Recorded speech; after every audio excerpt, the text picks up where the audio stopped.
Саламатсыздар ма, құрметті көрермендер.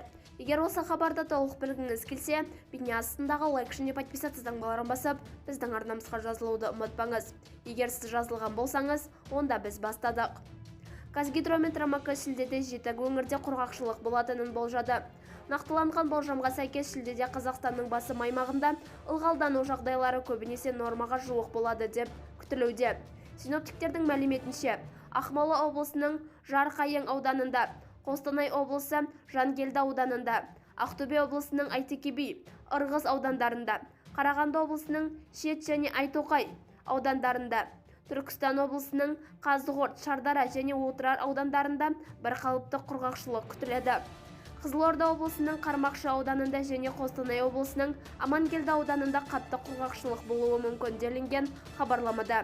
Солтүстік Қазақстан облысының Есіл ауданында, Петропавл қаласында және Батыс Қазақстан облысының Казталов ауданында бірқалыпты ылғалдылық болжанады.